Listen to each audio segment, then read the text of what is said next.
Hello, BookTube. Hello, friends. Welcome to Lizzie Faye Loves Books. I'm Elizabeth, and today I have a book haul for you. This is what I hope will be the first of several book hauls that I will hope to get filmed and uploaded within the next couple of weeks, hopefully maybe even the next few days, because I have embarked upon another organizing project, and I actually am filming part of that, and I have filmed some segments yesterday, and I will edit those and put those together. But meanwhile, I wanted to go ahead and show you one segment of the book haul because these are the books that I am going to organize first. I got a couple of new bookshelves. Well, I have one new bookshelf and I realized that there's space for two.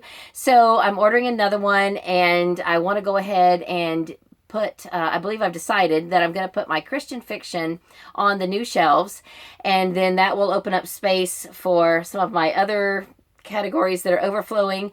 And before I can really put these books away, I need to, and I want to, show you all the books that I've accumulated recently. Now, I say recently, and I really mean 2019, because I've only really done one book haul, I think, in 2019. That was in March, and I had started a similar project, at least with filming book hauls, in March. I started with Cozy Mysteries because of March Mystery Madness, and I only got that one uploaded. I filmed some others, but I never got them edited, and meanwhile, I have added more books to them, and I thought it'll just be easier to film the whole thing again, I think, than to try to go back and edit those old videos. So anyway, there's several videos coming, and I want to start with Christian fiction.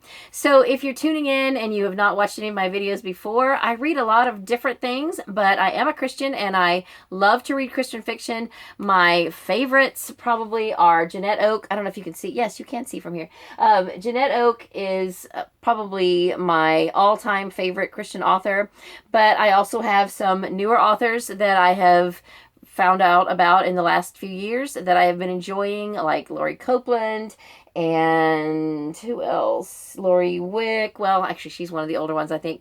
Anyway, this is going to be a whole mix of Christian fiction. I have a few from series and some standalones, and even one nonfiction, actually, that I realized after I got it home is nonfiction.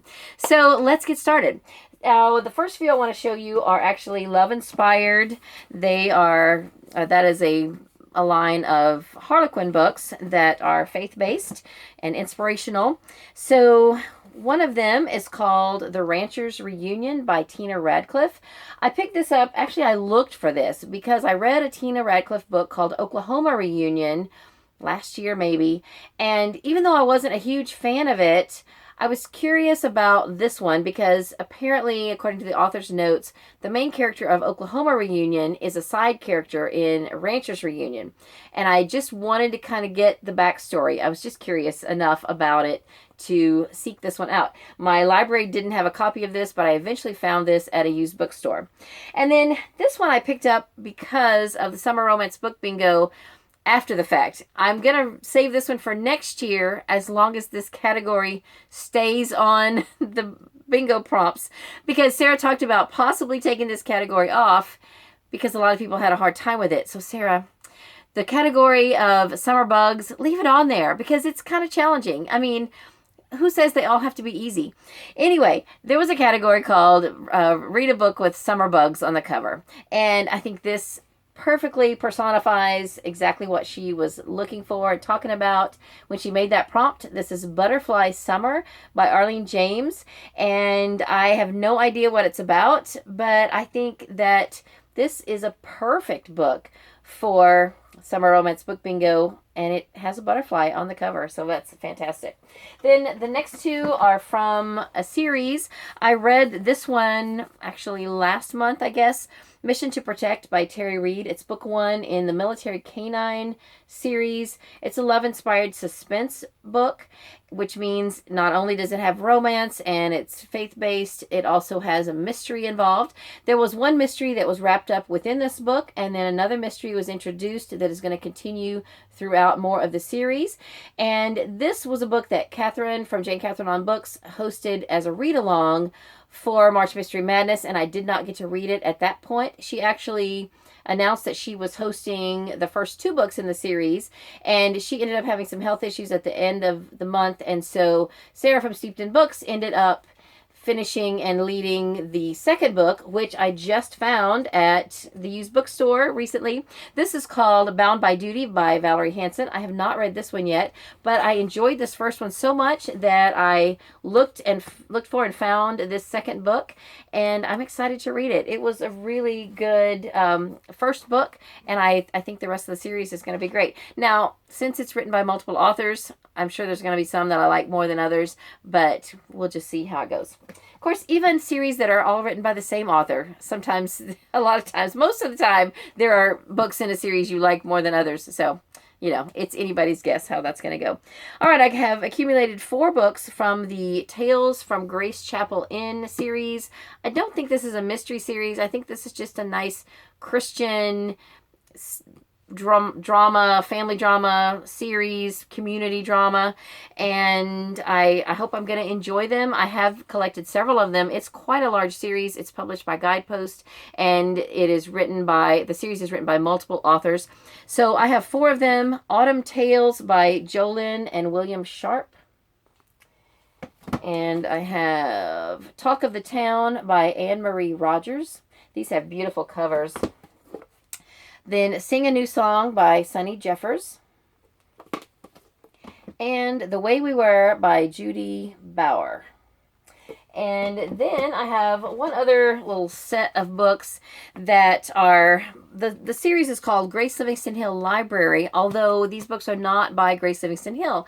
They are by her aunt, Isabella Alden, who, when she first wrote books, I believe she wrote under the pen name Pansy. And they reissued the series, or they reissued her books as a series called the Grace Livingston Hill Library back in 1997. And I recently started seeing them, and I've been collecting them. So this is books 14, 16, and 17. And book number 17, A New Graft on the Family Tree. Profiles is number 16. And number 14, The Chautauqua Girls at Home. So I understand that Isabella Alden was an inspiration to Grace Livingston Hill for her writing, and I have read a lot of Grace Livingston Hill, and I love them. So I'm assured that I will love these, hopefully just as much. And I haven't read any of them yet, but I have accumulated several of them. Now, I am going to do a book haul of vintage books and older books, and I probably could have included these in that haul. I might still throw them in, but these are, newer editions, and I do keep these books on the shelf with my other more contemporary and historical Christian fiction, although I have my Grace Livingston Hill books around the corner from here, and I have, almost 100 of those, so they don't go on the same shelf with my other Christian fiction. And my Jeanette Oak books are here because I have so many of hers that they have their own shelf as well. All right, then I have a bind up or a collection of 9 stories celebrating settling in America called the Immigrant Brides Collection. This is published by Barber. The main author listed is Judith Miller, and unless I put my glasses on, I can't read all of the others, but I will show you these. I have quite a few of these Barber collections. Most of the ones I have are Christmas collections, but this caught my eye. I think they're beautiful books, and I'm really interested in reading them. I showed several of them when I first got them. Maybe it was last year when I first collected some Christmas ones. And Jen from Jen Talks Audiobooks was telling me that her daughter works for Barber. I don't know in what capacity, but that's really cool. So anyway, these look like great stories. These books have really nice French flaps.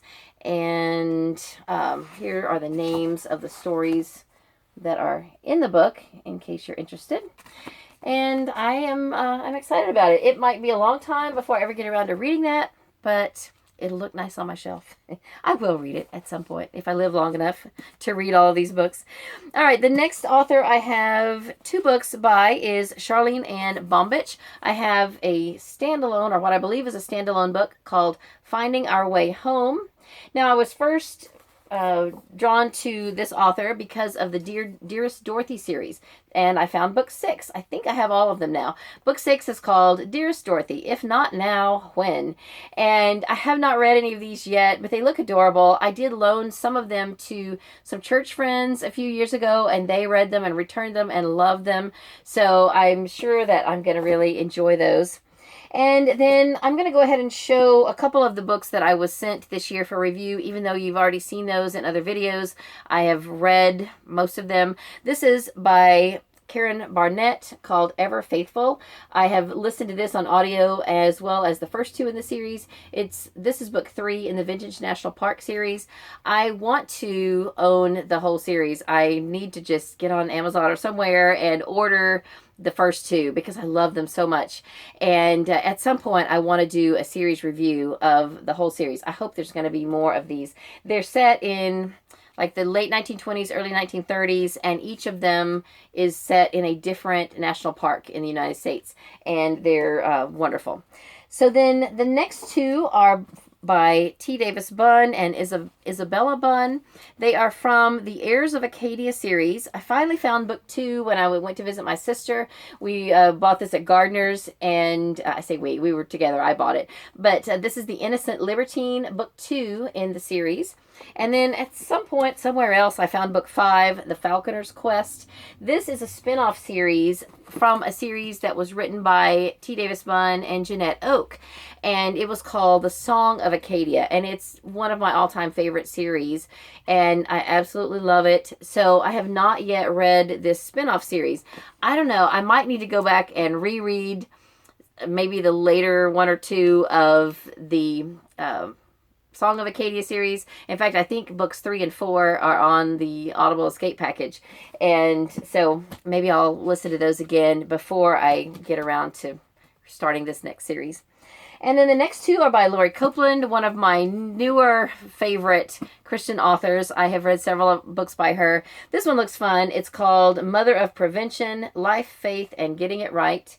And it is a novel, although with a subtitle like that, it sounds like it's a nonfiction, but I'm pretty sure it's a novel. And then I have Simple Gifts, and I'm pretty sure both of these are standalones, but I don't know anything about them. This is part of a series by Shelley Shepherd Gray. It's part of the Amish Brides of Pinecraft. Pinecraft is an Amish community here in Florida. I think it's in the Sarasota area. And I have not read any books set in Pinecraft, but I've seen several series popping up that are set there. And so I'm really looking forward to getting to these. Both book 1 and 2 of this series are on the Audible Escape package, so I will probably listen to those. But I found this somewhere, maybe it was at our library, and it was like 50 cents. So I picked it up. And this is book 1, The Promise of Palm Grove. Then I have 3 books by Robin Jones Gunn. Now, I had not read anything by Robin Jones Gunn until Waterbrook Multnomah sent me Becoming Us, in addition to the Vintage National Park mystery that I already showed you. And they also sent me a couple of Christmas books. So I'm going to show the Christmas books in a different haul. But this one I've read and I loved it. It's the first in a new series called the Haven Maker series. So that made me want to go back and read everything else I could by Robin Jones Gunn. I haven't yet, but I did find these 2 Sister Chicks books. The other day, a couple weeks ago, we were in Vero Beach for a marching band festival, and on the lunch break, I said to my husband, let's go to the library bookstore. They have a separate storefront for their bookstore. We had been to it once before, and I loved it. So I found these for $1 each. Sister Chicks Down Under and Sister Chicks Do the Hula. Neither of these is book 1. I think the first book is called Sister Chicks on the Loose, and I think they sound fun, and I am looking forward to getting into that series. Then this is a book I've already read, but I found this beautiful copy. I already had a copy, but this is much nicer, and I ended up sharing my other copy with someone else.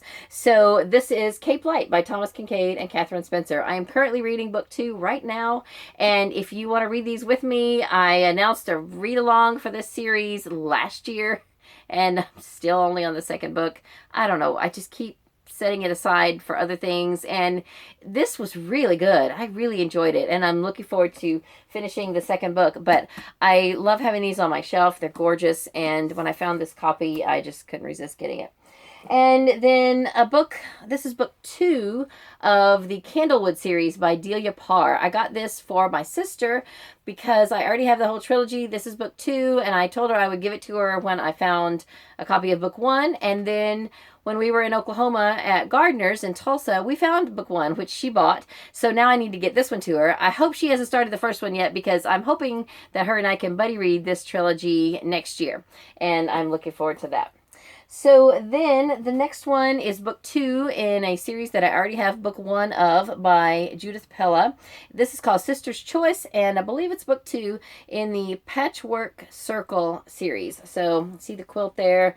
It's got something to do with quilting. Yeah, there's even someone quilting there on the back. And after I read these, if my sister wants them, I will pass these on to her because she's all about quilting. And then the next 3 are by Michael Phillips. Now, I think Phillips and Pella have written some stuff together. I haven't read anything by either of them. This one looks good. Destiny Junction. It says it's book 1, and I don't know what the series name is. It's maybe Destiny Junction. I don't know. I just found this somewhere and thought it looked nice. And then 2 books in a series by Michael Phillips. I think I already had 1 and 3, and so now I have found 2 and 4. That's the Carolina Cousins series. I don't know what it's about, but I think it's about the Old South. I'm going to guess from the plantation on the front. This one is The Soldier's Lady by Michael Phillips, of course. No, what I was trying to say is it's book 2, The Soldier's Lady. And then this is book 4, Miss Katie's Rosewood. There you go. Miss Katie's Rosewood. So those look really good. And then I will show you this again. I showed it in another video. I found this in my little free library. Charlotte Leaves the Light On by Annette Smith. She also wrote Watermelon Days and Firefly Nights, which I read and loved. And, well, I enjoyed it. I didn't love it, but I really did enjoy it. This is book 3 in the Ruby Prairie trilogy, and sounds like something that I will also really enjoy. So I've got to find the first 2 now. And I've got 5 more. Okay, this is a book by, am I running out of time? I may be running out of time. No, I think I have a couple minutes. Sorry about the close-up there. This is by Cindy Woodsmall, The Scent of Cherry Blossoms. It's book 4 in a series, and interestingly enough, that doesn't look Christmassy at all, but the other first 3 in the series are Christmas-themed.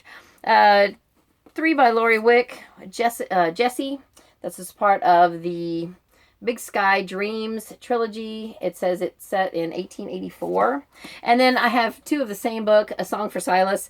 I didn't realize that I was buying 2 of them. Anyway, I think I have the other 3 in this edition, so I'll probably put this in the little free library. And then I have 1 nonfiction book that I had recognized maybe from BookTube or Goodreads or somewhere, and I saw it on the shelf somewhere, and I grabbed it and got home and realized that I didn't know it was a Christian book, and I didn't know it was nonfiction, but it looks really good. Of Mess and Moxie by Jen Hatmaker. So that looks really good. Okay, so that's it. That's all for this book haul of Christian fiction and 1 nonfiction. And I hope to come back soon with some of my other genres and categories and all of that, as well as my whole book organization project and my summer reading wrap-up, which I filmed and haven't edited yet either. But for now, that's all I have for this video. I hope you're having a great day. Read a good book, and God bless you.